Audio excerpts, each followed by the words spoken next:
எல்லாரும் காலையில எந்திரிச்சு காஃபி தாங்க குடிப்பாங்க. இன்னைக்கு நம்ம இது குடிக்கிற மாதிரி ஆயிடுச்சு. அப்படி என்னதான் குடிக்கிறீங்கன்னு கேக்குறீங்களா? இது கேப்ப சும்மா விளையாட்டெல்லாம் பண்ணக்கூடாது. என்ன சும்மா சொல்லு.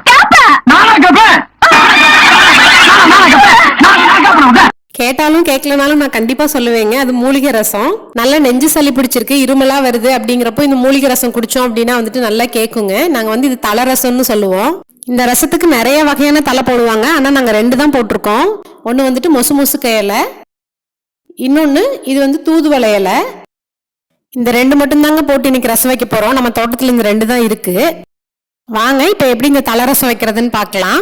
இந்த தலையெல்லாம் நல்லா க்ளீன் பண்ணி எடுத்துட்டு இதை நல்லா வதக்கிக்கணுங்க. அதுக்கு கொஞ்சமாக கடலை எண்ணெய் ஊற்றி நல்லா வதக்கிக்கலாம். இந்த இலையில சட்னியும் அரைச்சி சாப்பிட்லாம், ரொட்டியும் சுடலாம், நல்லா இருக்கும். இப்போ தலை நல்லா வதங்கிருச்சு. இது கூட ரசத்துக்கு தேவையான மல்லி, ஜீரகம், மிளகு 3ஐயும் சேர்த்து அதையும் வறுத்துக்கலாம். இது கூட விதை எடுத்து ஒரு வரமிளகாய் சேர்த்துருக்கேன். இப்போ நல்லா வறுத்துட்டு ஒரு மிக்சி ஜாருக்கு மாற்றிக்கலாம்.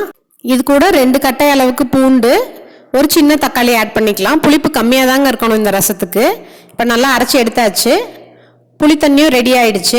இது தாளிச்சு விட்டுறலாம். வடச்சட்டியில் எண்ணெய் ஊற்றி கடுகு கருவேப்பில் போட்டு தாளிச்சுட்டு அரைச்சி வச்சிருக்க பேஸ்ட்டு சேர்த்து புளி தண்ணி ஊற்றி தேவையான அளவுக்கு உப்பு போட்டுக்கலாங்க. புளிப்பு கம்மியாக இருக்கணும். முக்கியமாக இந்த ரசத்தை கொதிக்க விடணும்.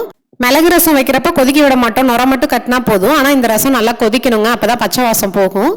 அவ்வளோதான், நமக்கு தலை ரசம் ரெடி ஆயிடுச்சு. இதை நம்ம சும்மாவே குடிக்கலாம், சாப்பாட்லேயும் போட்டு சாப்பிடலாம். ரொம்ப நல்லா இருக்கும். சளி இருமலுக்கு நல்லாவே கேட்குங்க. நீங்களும் ட்ரை பண்ணி பாருங்க. இந்த வீடியோ உங்களுக்கு பிடிச்சிருந்ததுன்னா மறக்காம சேனலை சப்ஸ்கிரைப் பண்ணுங்க, ஒரு லைக்கை போடுங்க, ஷேர் பண்ணுங்க. தேங்க்யூ.